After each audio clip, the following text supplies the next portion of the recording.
Alright, hello guys, welcome back to Heroes of the Pacific Revisited. Before we continue with the campaign, which will be going into the Coral Sea next, there is one mission that takes place in between. It's under the historical missions, which is mission 1 of the historical missions. These are missions that are a bit more realistic to actual events. So yeah, that's it. Relive the historical air battles of the Pacific campaign. So we're going to head into mission 1 against all odds, because this is the historical mission they're going into. The USS Lexington is sailing deep inside enemy territory. Their target, Rabaul. The Japanese raids on US sea routes must be stopped. Win the Congressional Medal of Honor. So this event takes place on February 20th, 1942. And yeah, the USS Lexington sailing near Rabaul, and it came under attack by enemy bombers, by Japanese bombers, and we have to defend it. For this mission, we are restricted to only using the F6, F3 Wildcat. So yeah. Let's go. And now in this mission, we enter the shoes of Lieutenant Commander Butch O'Hare, the first U.S. flying ace of World War II. So we are our Lieutenant Commander Butch O'Hare, the first U.S. flying ace of World War II, as well as the first naval aviator of World War II to receive the Medal of Honor. So here we are. We're picking up an enemy scout patrol out to the west. Get out there and destroy that scout before he gives away the Lex's position. Alright. Incoming. So, the Thatch they're talking about is Lieutenant and Commander Jimmy Thatch.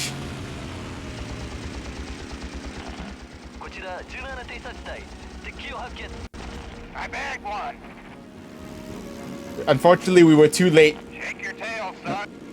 So we successfully took out that scout. Unfortunately, we were too late. He had already reported our position.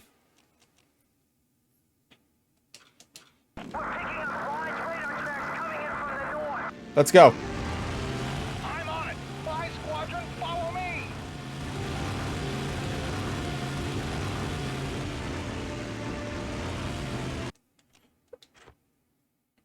The new objective: defend the Lexington. Crap! There's another bomber formation coming in from the south. We can't get to them both. Butch, you'll have to take it. I'm on it. Roger that. Thatch is engaging the bombers to the north, and we're taking the bombers to the south. Let's go, my wingman. Our wingman his name is, I forget his name. So Thatch's squadron is engaging in the bombers to the north, and while the only ones available to take on the bombers to the south are us, Butch O'Hare, and our wingman and Marion Duff Dufilo. So yeah, let's take him on. See, Butch O'Hare is a very famous as flying ace. And actually his father was closely affiliated with. My guns are jammed. I'm heading back to the carrier. Good luck. Yeah, but Better go easy on the ammo. I'm the only thing out here between the Japs and the Lady Lex.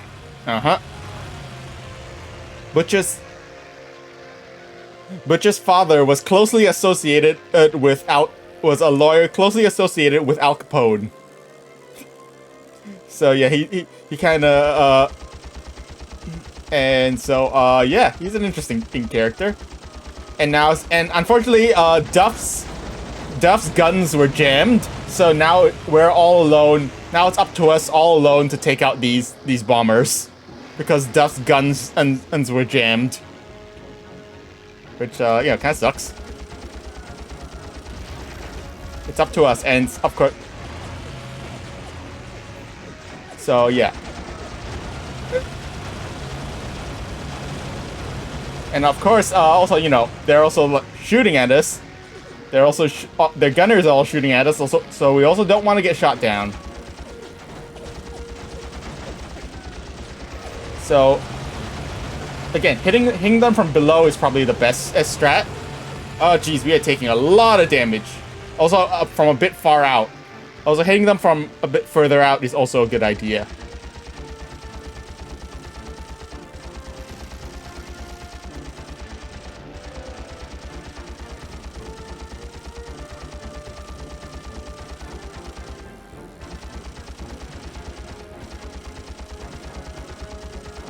Our guns are really overheating. Alright, that's 2 bombers down. We have to destroy 5 bombers. And I believe Butch did in fact shoot down 5 bombers, all on his own in this battle.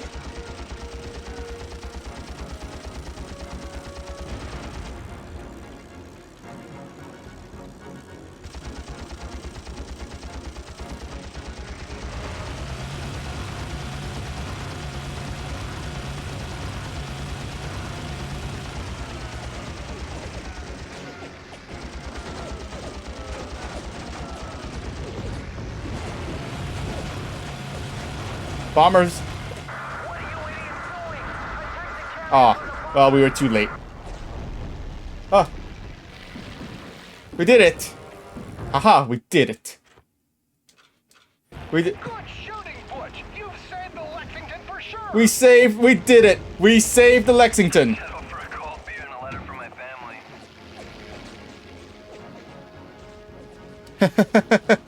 family. We did it. And this, yeah, it's a very short mission. All I have to do is shoot down 5 bombers. But of course, you know, the bombers are packed very closely together, and yeah. Okay, so in actuality, O'Hare managed successfully shot down 3 bombers while damaging at least 3 more. While damaging at least 3 more. The 4 bombers meant so in actuality, O'Hare successfully shot down 3 bombers while damaging at least 3 more before running out of ammunition. The 4 surviving bombers successfully managed to drop their bombs, but all missed.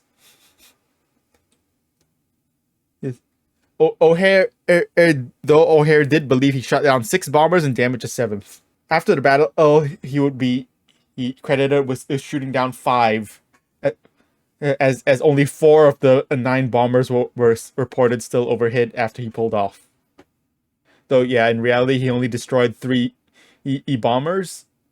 While another bomber actually tried to crash his plane into the Lexington but missed. So he actually shot down 3 and damaged 4, which is actually still really good.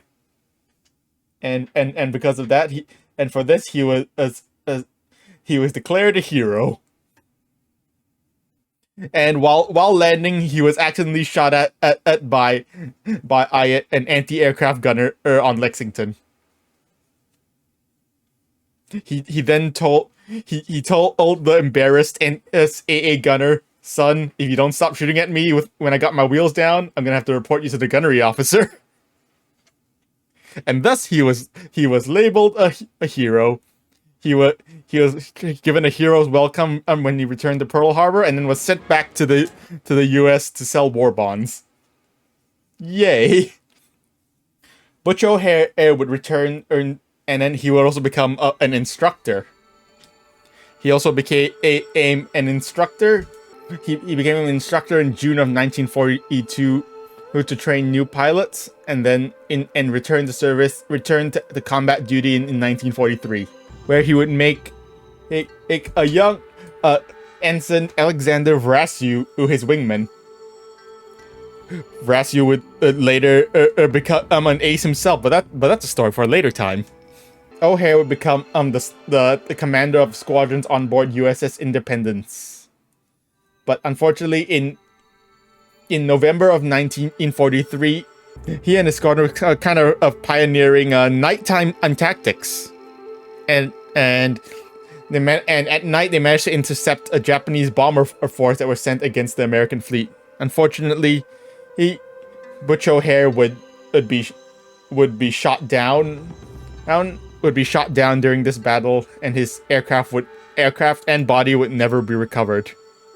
And in 1949, the primary airport of Chicago would be renamed to Chicago O'Hare International Airport, which is what Chicago's primary international airport is still called today.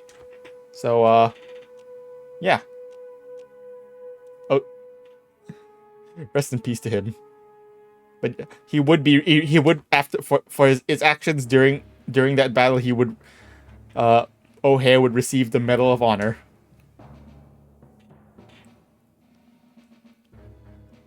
Anyways, back to the main campaign with our main protagonist. Japanese pushed in May 1942. Japanese pushed further south towards Australia, and thus we go into the Battle of the Coral Sea. First off, we gotta take some torpedo lessons. Accurate torpedo bombing is vital to our war effort. So today we need you to fly a training mission with Lieutenant Commander Callahan so he can show you the ropes. You'll be using live torpedoes against a wrecked transport that was hit by Japanese bombers several days ago. It's dead in the water but still floating, so at least you can get some target practice in when we scuttle it. All right, let's go practice some. Let's go learn some torpedo bombing. So for this mission, we are introduced to the TBD Devastator. Big names, big news. This is the Douglas TBD Devastator. State of the art in 1937, but outclassed and outdated when the war started. Devastators were particularly unsuccessful when attacking Japanese ships in Midway. So yeah, the TBD Devastator. Again, as I said, it was introduced early in just before the war, but when the war started, it was basically just completely outclassed. It was basically obsolete when the war started. So yeah, not to mention American torpedoes early in the war. Yeah, American torpedo early in the war. Whoops, teehee. The Jap Navy was headed for Australia. We cut them off in the Coral Sea. Indeed, we did. The Japanese were planning to capture Port Moresby in a naval invasion, and which would give them a staging ground which would allow them to cut off Allied supply lines to Australia, as well as attack Australia itself. First of all, torpedoes need to be dropped from way down low. You need to get right down to the deck. You have to slow right down, or the torp will skip off the water at any old angle. Of course, normally it's a lot harder than this to hit a moving target, but you should have no problems with hitting this one. Okay, he shot his fish. Now it's my turn. All right, let's go.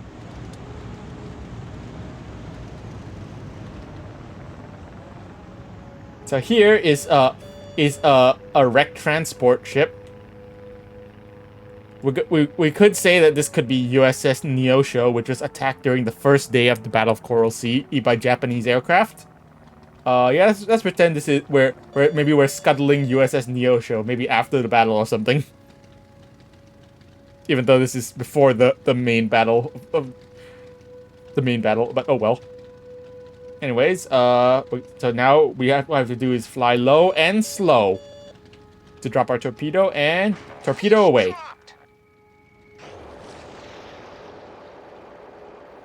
These torpedoes move so much faster than torpedoes in real life. Torpedo detonation. Devastator training flight. This is Lexington. Are you receiving us? Over. This is Callahan. I can hear you, Lexington.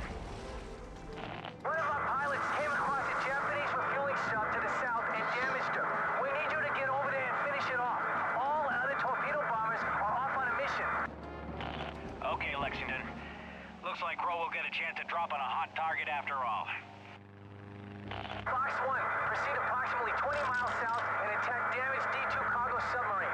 Be advised, we expect other units to come to our assistance. This model is known to be used to refuel seaplanes and other vehicles. Okay.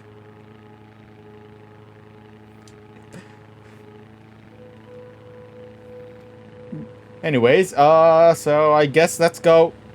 So I guess we've finished our lesson. Now let's go attack some real targets.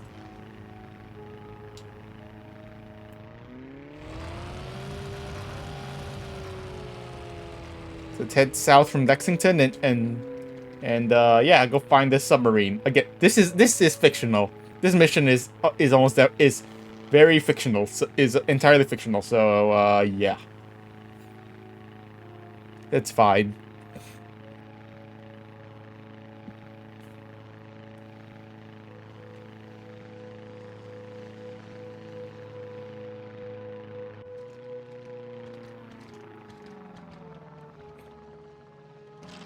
I see the sub.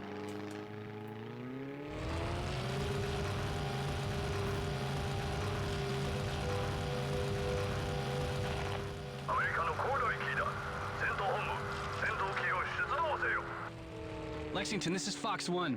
The Japs have sent a squadron of subs to repair the damaged one. We are picking them up on radar, Fox 1.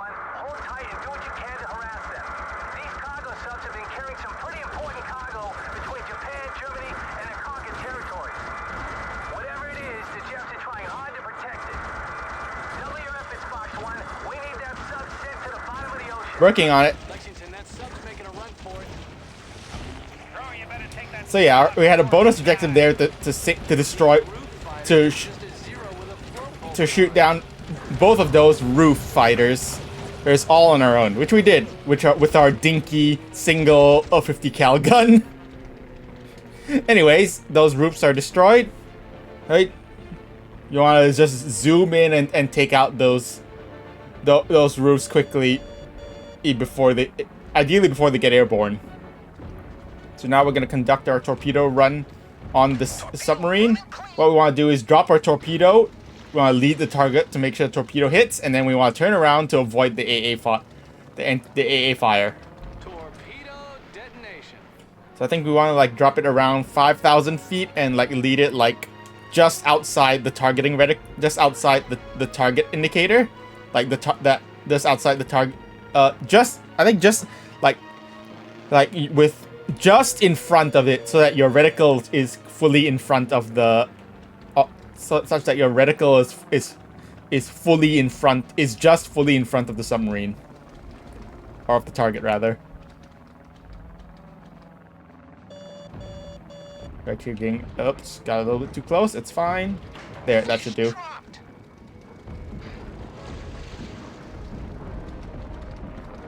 And that'll do it. That's a hit. And if we wanted, we could have also. If we wanted, we could have also sunk the escorting submarines, but it's fine.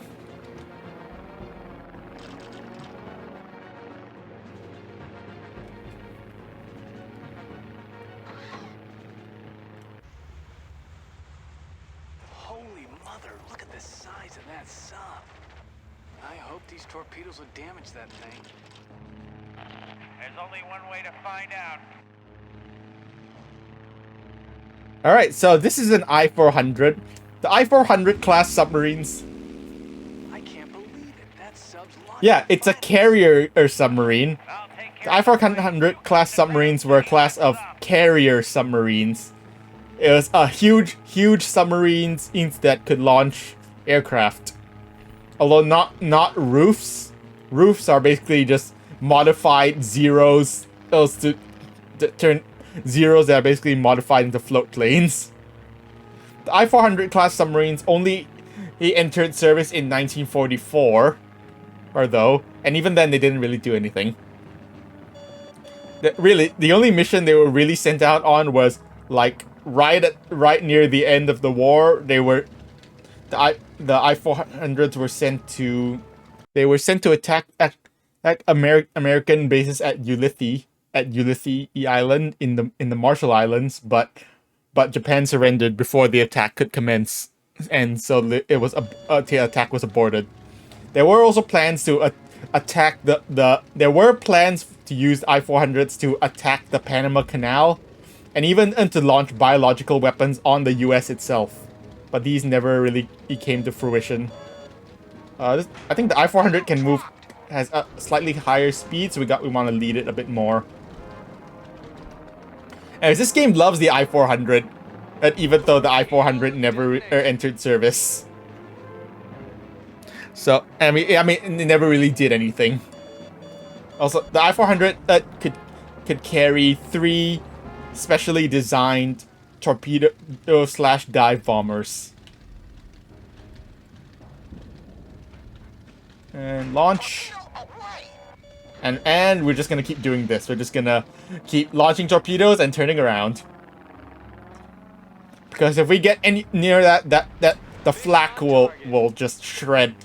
If we get too close to it, the flak will just shred us. But hey, it's okay. But hey, Callahan is completely immune, is completely invulnerable. So he's gonna. So they're just gonna shoot at him, and he's gonna do nothing. He's gonna shoot down all the roofs for us. Thank you, sir. Anyways, we just keep repeating this.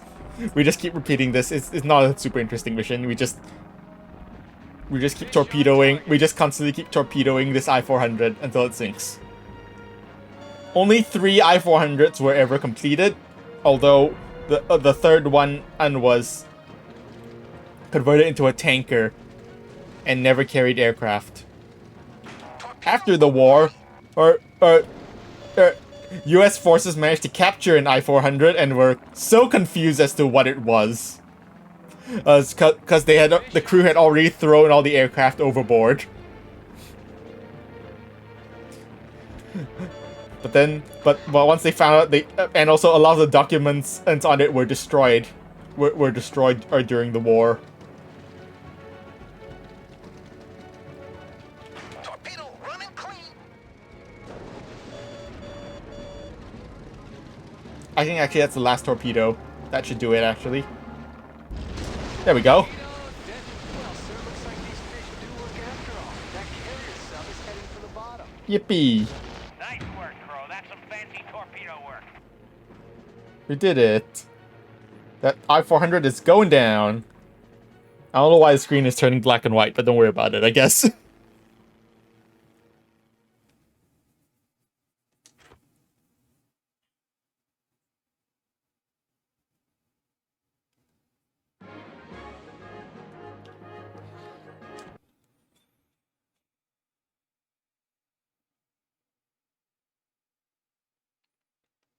And yeah.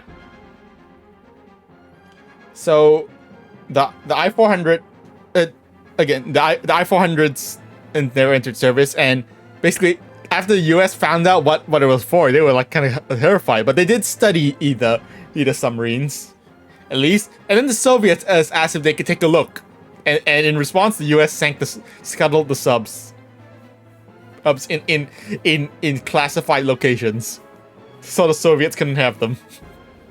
Well, anyways, let's head on to the next mission. Scratch One Flat Top. Now this depicts the actual Battle of the Coral Sea. The Japanese are tightening their hold on the Solomon Islands to prevent any future Allied counterattacks. If they get a stronger foothold in the area, it will allow them to attack Northern Australia. Through the coded radio intercepts, we have learned that the heavy carriers, the Shokaku and the Zukaku, both veterans of Pearl Harbor, are here in the Coral Sea.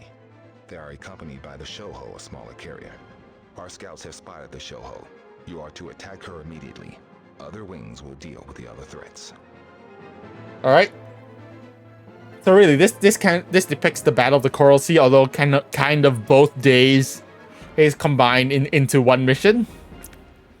So because on the first day of the battle, well, the U.S. forces managed to spot the Shoho, which is actually sailing separate from the Shokaku and Zuikaku, being part of the main force rather than the carrier force. And the Shoho is just a light carrier. Oh, we spotted the Shoho, so we're gonna let's go annihilate her. And here we are introduced to the SBD Dauntless, the first at Midway, the Douglas SBD Dauntless. The Dauntless is the most famous of the US dive bombers. Dauntlesses sank 4 Japanese carriers at Midway. Indeed, they did. But that's a story for later. So we're just gonna take the SBD-4 Dauntless. This is the most upgraded version of the Dauntless in this game, because it has 2 50 cals in the nose and 1 30 cal rear turret, and it can carry either 3 500-pound bombs or 2 1,000-pound bombs. So it's gonna take it, and we're gonna equip the 1,000-pound bombs. And let's go.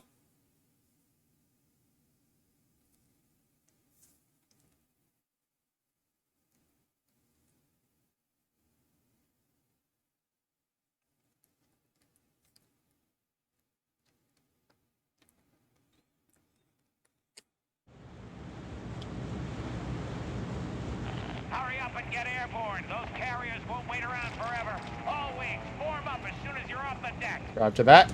Let's take launch from Lexington.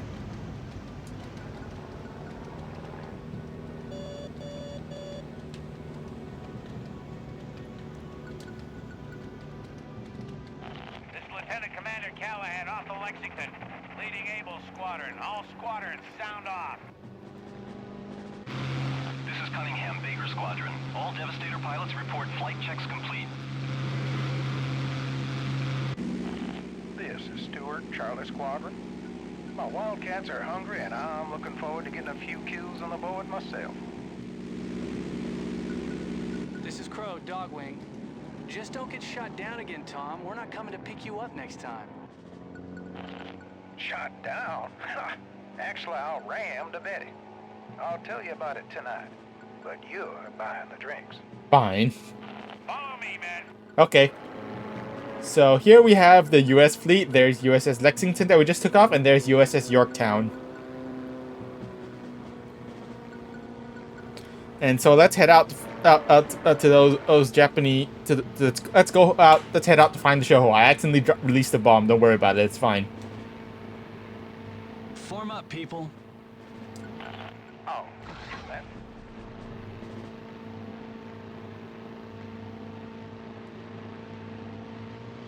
Let's go, wingman.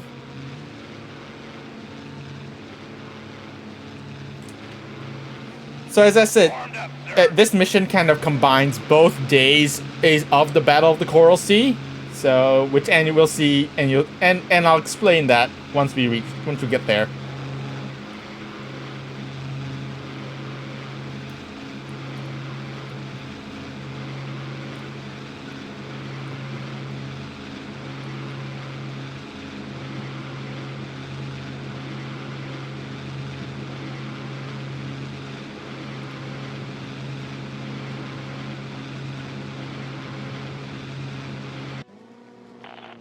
All wings, keep an eye out for enemy scout planes. We do not want to get caught with our hands in the cookie jar here. After that. And guess what? Enemy scouts spotted right there. Open fire, open fire. Engage, engage. There's also a Zero coming, trying to shoot at me. So you guys go deal with that Zero. I'll go deal with the scouts.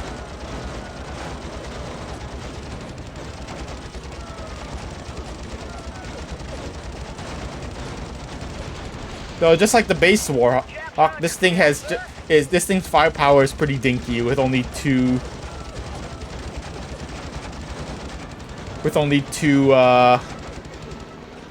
50 cals in the nose.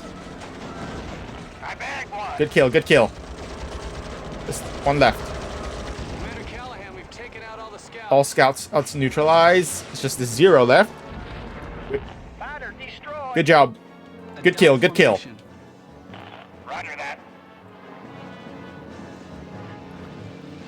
Let's reform up and head for the Shoho, which is right over there.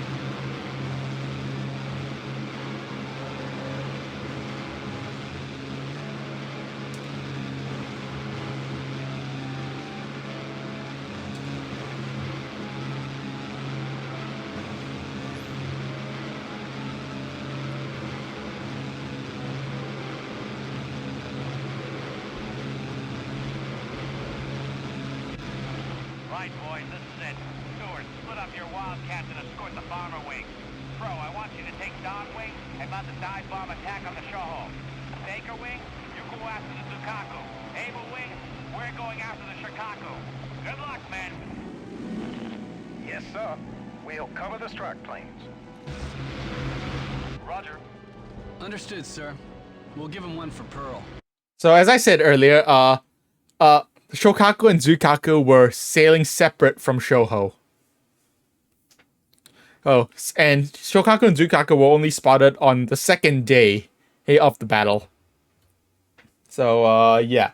Definitely not at the same time as the Shoho. Okay, Crow, you're in position. I need you and your Johnsons to take out those destroyers. First things first, I'm gonna bomb the Shoho so we can take out all these planes on the deck. Destroyers are gone. They'll pound the flat top with a few fish. Then you boys can finish her off with some dive bombing. Go! Commence bombing run. Ship is burning. After that, alright, so now our objective is to take out the escorting destroyers. Commence bombing run. So let's take out the destroyers. One destroyer down. Our wingmen took care of him. Let's take out the next one. For the ships.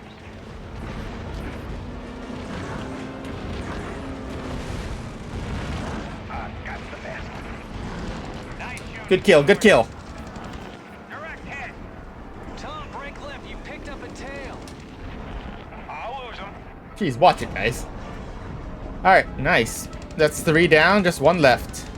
So, how dive bombing works is once you start diving, the dive bombing interface will appear. It'll show that you dive deep enough, make a deep enough dive, as well as be fast enough. So, yeah. Otherwise, your bomb will be very ineffective. You're gonna dive on this destroyer, and then you can just use the reticle to aim. Use that bombing reticle to aim. That's all destroyers sunk. That's it. The destroyers are history.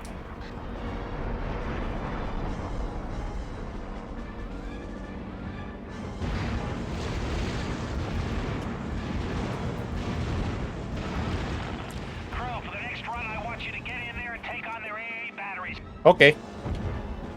Let's go take out the Shoho's AA batteries.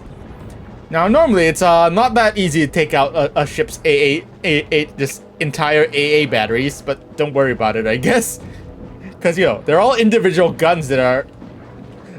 There's a lot of guns. Carriers usually have ships usually have a lot of guns. But it's just we drop one bomb. Oh, here we drop one bomb right in the middle, and the AA is destroyed. Hey, check your fire, new guy. That nearly creased my skull. Sorry, Cunningham. Zigged when I thought you were going to zag. Good hit, Crow. Devastator Squadron, commence your torpedo run. That's it. She's a sitting duck, Crow. Take your wing in and put a few 1,000-pound love letters through that deck. Roger that. Break formation. So if you think this is a bit overkill to sink a light carrier, but that's because oh boy is it. during the battle, Shoho was hit by like 10 bombs and 11 torpedoes. So yeah, it was absolutely overkill. So Shoho was hit by at least 13 bombs and 7 torpedoes, at least. And yeah, that was absolutely overkill for Shoho. She was just completely obliterated. Meanwhile, at the same time as the attack on the Shoho, the Japanese launched their full-scale attack on the destroyer, Special delivery, Tojo. or USS, on the destroyer USS Sims and Oiler USS Neosho, which we mentioned in the last mission.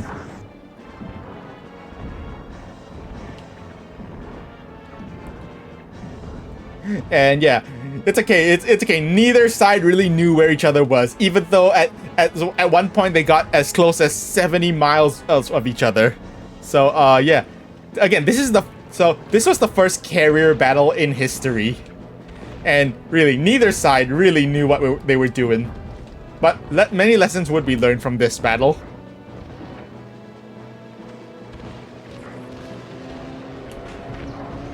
Just one more bomb. Bullseye, right on top of him.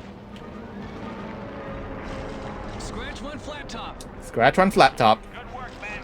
Charlie and Dogwing's got the Shoho. We've damaged the Shikaku pretty heavily. Time to head back to Yep, the there carrier. goes the Shoho, just completely obliterated. Yes, sir.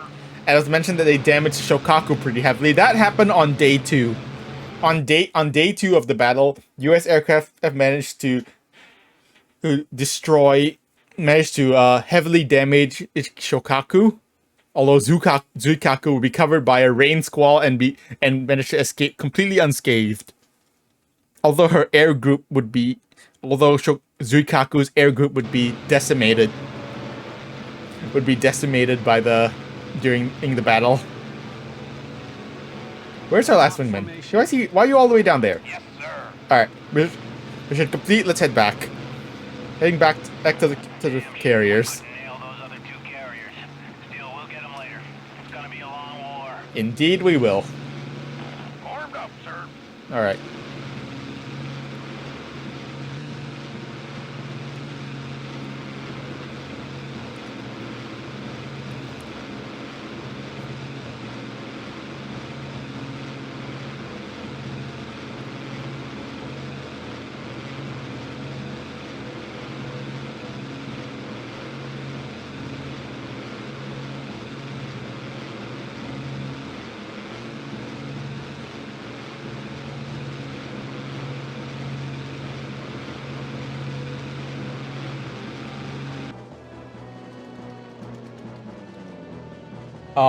This is Hell, that's not a good sign.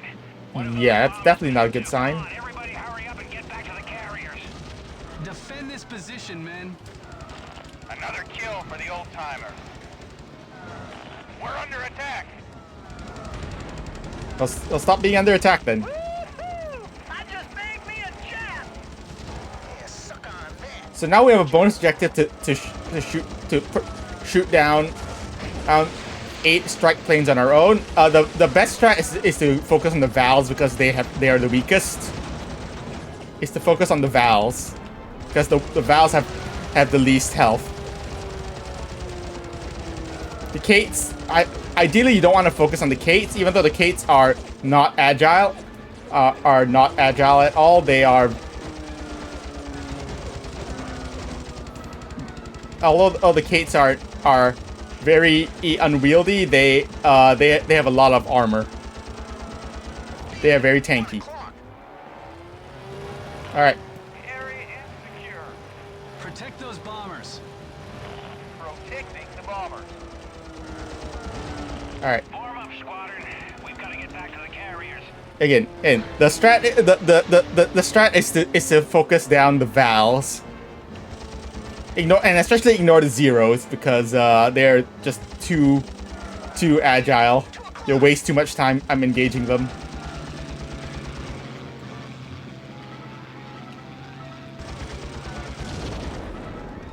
Form up, people. And the challenge is just shooting down 8 strike planes before your allies do. Formed up, sir. All right, the funny thing about day two of the battle, at the same time the American aircraft attacked the Japanese fleet, the Japanese aircraft attacked the American fleet. It was basically a base trade. In RTS terms, it would be a base trade, basically. It's basically a base trade. And Japanese aircraft would heavily damage both Lexington and Yorktown.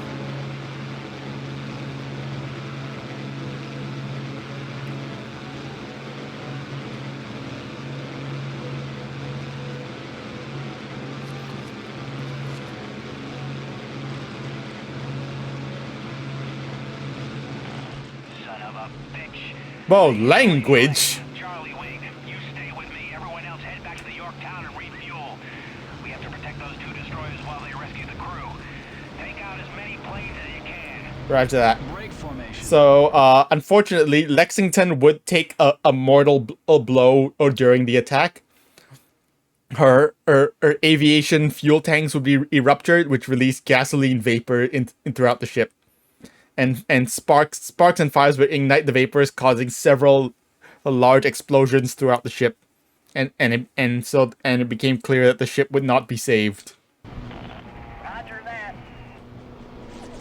So now we have to protect the escorting destroyers. First, while they now a fictional part of the mission is we have to protect the escorting destroyers while they evacuate the crew of the crew of Lexington. I don't know. Again, Anderson and here. Bombers, we've got a flight of Kates coming in from the west. Roger that. We just have to focus on the Kates. I don't know how. Yeah, and I don't know how Anderson takes damage. It always takes damage, and I have no idea how. But we have some high-level bombers, high-level Kates, some level bombers. There's Kate level bombers. Let's go take them out. Oh, he just dropped the bomb. He just dropped the. That guy just dropped the bomb. These Kates are actually really weak. They do not have much health at all. Yeah.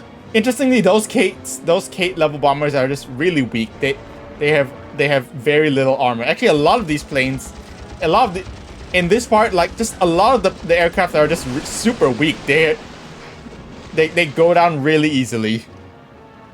Also, I guess that Kate dropped the bomb, but it missed. Oh well. Anyways, What are your orders, sir? Break formation. disengage. Yes, sir. Wingmen, you guys can just engage. We just have to focus. We just have to keep shooting down these valves.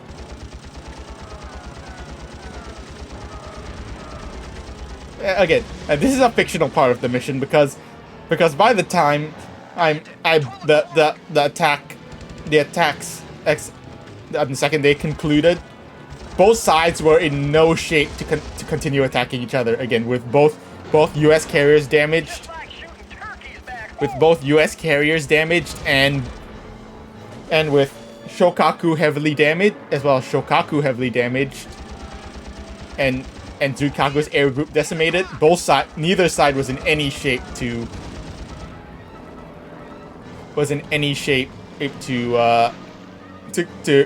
continue attacking each other, to attack the other.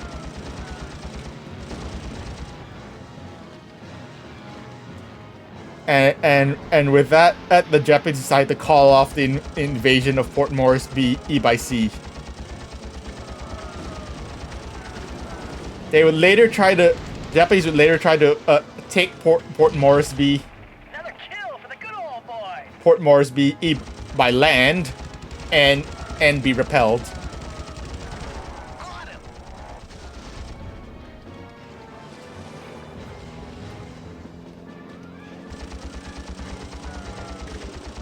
They would try to take Port Moresby by land and be repelled by mostly Australian forces.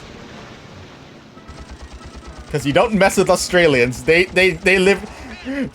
were raised in Australia. You know, Australia, where everything wants to kill you. Where everything wants to kill you. So yeah, you don't mess with Australians. Jeez, what? Jeez, watch it, my guy. Jeez.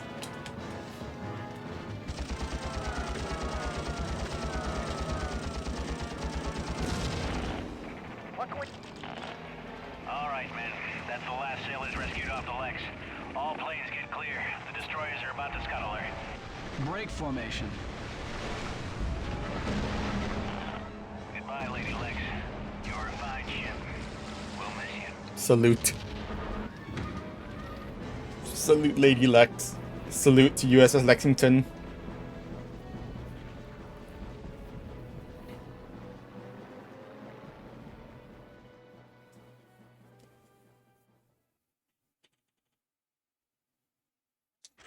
The Battle of the Coral Sea would end in a tactical Japanese victory, but a strategic Allied victory.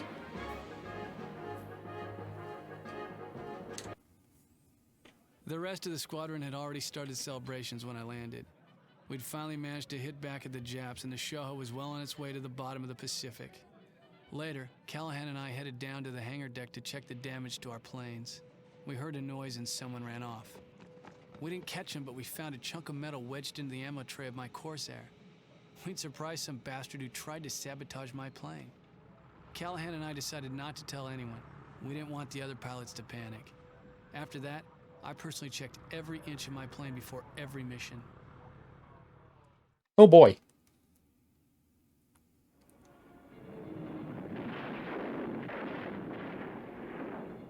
The Battle of the Coral Sea was the first ever battle between ships that never even saw each other. Just hundreds of planes attacking each other and the carriers over the open ocean. The Japs did more damage to us than we did to them at Coral. They sank the Lexington and one of our destroyers. But we did manage to sink one of their carriers and damage another, the Shokaku. Even though we lost the battle, strategically we kind of won. First, we stopped the Japs' advance. Second, and more importantly, we took out 2 of their carriers for later battles. Who? Back in the US, our intelligence operation codenamed Magic was decoding Japanese communications. Magic discovered Japanese plans for another surprise attack, this time against Midway. The Japs made it look like they were attacking the Aleutian Islands up near Alaska, so that we would send part of our fleet away from Midway. But we knew what they were up to, and we weren't about to get caught off guard again. It was make or break time for us in the Pacific. Mm-hmm.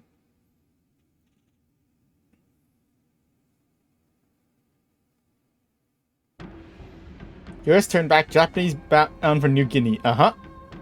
US breaks Japanese code. And there's a surprise attack on Midway. Alright. And in the next time, we will be getting into the famous Battle of Midway. And so with that, that's going to be it for today. Thanks for coming out. I will see you guys next time. Bye.